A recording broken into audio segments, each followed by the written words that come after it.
Good day and welcome to another episode of What's Happening Today, presented to you by Rapido News Network. In our first story, we will discuss an event in Delaware which was attended by President Joe Biden. Post that, we will discuss Apple workers vote to form a union at a Maryland store, which marks the first of such instances in the United States. After that, we will talk about Bitcoin, which plummeted below $20,000 mark for the first time since late 2020. In our next story, we discuss the feud between Florida Governor Ron DeSantis and the White House. Post that, we discuss the recent cancellation of flights at the Laguardia Airport in New York. In our next story, we discuss a research that shows that Facebook installs a pixel on the website of the hospitals that collect the private information of the patient and send it back to Facebook. In our final story, we will discuss the further development on the COVID-19 vaccine. So let's get started.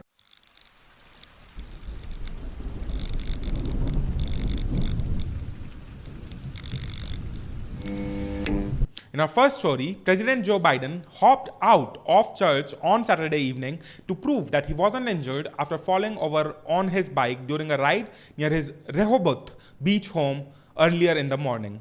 He is in the Rehoboth Beach, Delaware with Jill Biden to mark their 45th wedding anniversary and Juneteenth weekend. The president exited the St. Edmunds in downtown Rehoboth after attending mass gathering, with reporters yelling questions at him asking how he was doing. Mr. Biden didn't yell back, instead taking 3 hops forward and making jump rope motion with his hands before waving to a crowd that had gathered outside and getting back into his black SUV. Earlier, he had told the press that "I'm good" after falling over and taking his bike with him. Mr. Biden told reporters that he had trouble removing his shoes from the bike's pedal, causing the fall at around 9:30 a.m. Eastern Time. He had come over to say hello to a crowd that had gathered near the Gordon's Pond State Park bike trail, with people yelling "Happy Father's Day" to the president. Upon trying to dismount the bike, the shoe caught and he fell over sideways, causing a mad scramble of Secret Service and press trying to help him up.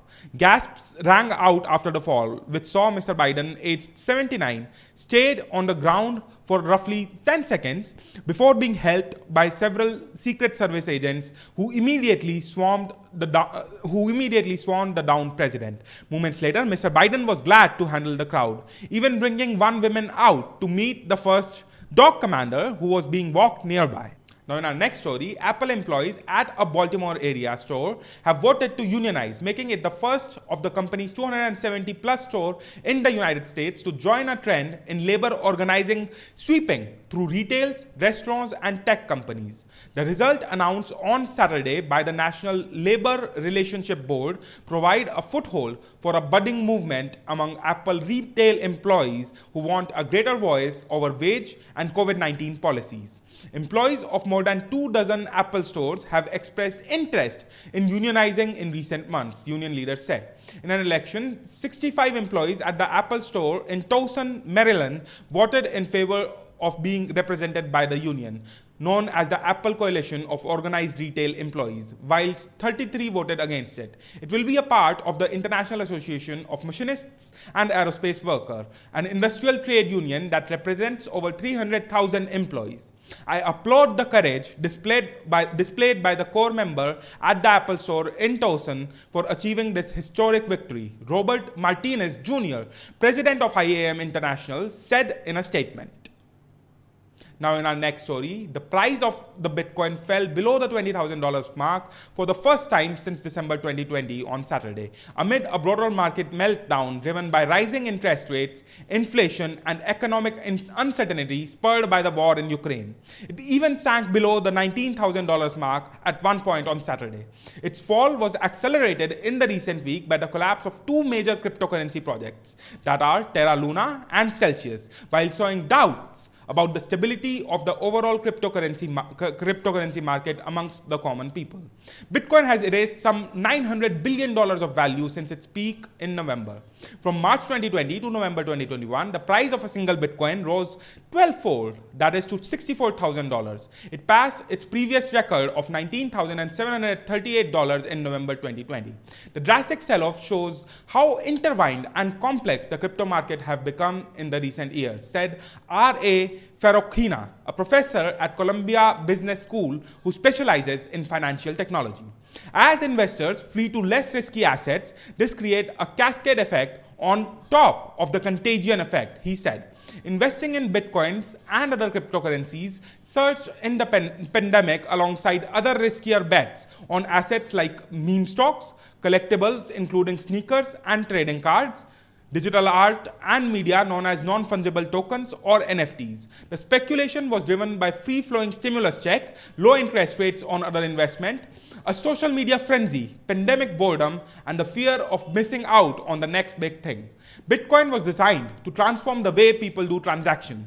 The digital currency relies on a decentralized network of computers that log each transaction on a permanent record known as blockchain.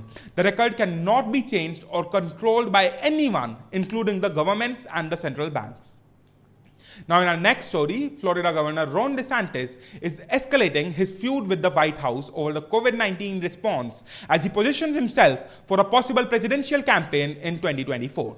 DeSantis has been taking heat from certain sections for his decision not to pre-order from the federal government COVID-19 vaccines for infant and young kids. The White House initially made 10 million vaccines for young children available for states to pre-order in anticipation that the shots will get the green light from the federal regulators. Having a small stockpile of doses on hand will mean that the shots can be administered shortly after the Center for Disease Control and Prevention endorses their use, according to the medical experts. Now, in our next story, dozens of travelers stranded by a string of disastrous delays and cancellations at Laguardia Airport in New York waited in long lines on Friday in hopes that they could finally rebook their flight. It's horrible. They text you all the updates as far as the delays are concerned. But after the actual cancellation, no word from anybody, says John Rodriguez, who missed a wedding in the Florida Keys after his flight to Florida was cancelled on Thursday morning.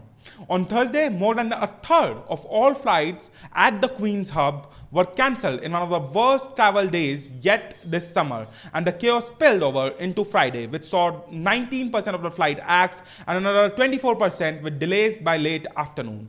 They don't want to give any hotel voucher, and they only put me on flight 2 days later, and they gave me food for only one meal for all of us, said Mark, man aged 33 who just wrapped a week-long vacation to the big city with his wife and 2 kids and is trying to get back to his home in Tennessee. Now, in our next story, a tracking tool is installed on many hospitals' websites that has been collecting patients' sensitive health information, including details about their medical conditions, prescriptions, and doctor's appointment, and sending it back to Facebook. A test was conducted on the website of Newsweek's top 100 hospitals in America. On 33 of them, there were a tracker called Metapixel installed, sending Facebook a packet of data whenever a person clicked a button to schedule a doctor's appointment. The data is connected to an IP address, an identifier that's like a computer's mailing address and can generally be linked to a specific individual or household, creating an intimate receipt of the appointment request for Facebook. For example, on the website of University Hospital's Cleveland Medical Center, clicking the Schedule Online button on a doctor's page prompted the Metapixel to send Facebook the text of the button, the doctor's name, and the search term that was used to find her. Similarly, clicking on the Schedule Online Now button for a doctor on the website of a hospital in Wisconsin prompted the Metapixel to send Facebook the text of the button, the doctor's name, and the condition that was selected from a drop-down menu, which in this case was Alzheimer's disease. Now, in our final story, we will talk about the development in the COVID-19 vaccine. Children younger than age 5 are now eligible for vaccination against the coronavirus. Now, this is among the last Americans to qualify for the vaccine. On Saturday, the Center for Disease Control and Prevention, or CDC, recommended the Moderna and Pfizer BioNTech vaccines for children as young as 6 months. The decision means that the shots will be administered for the first time to these young children, from perhaps as early as Tuesday. That was all for the major news update for June 19th. Stay tuned for our next update on the ongoing world affairs. We hope that you find this video useful. If you like this video, hit like.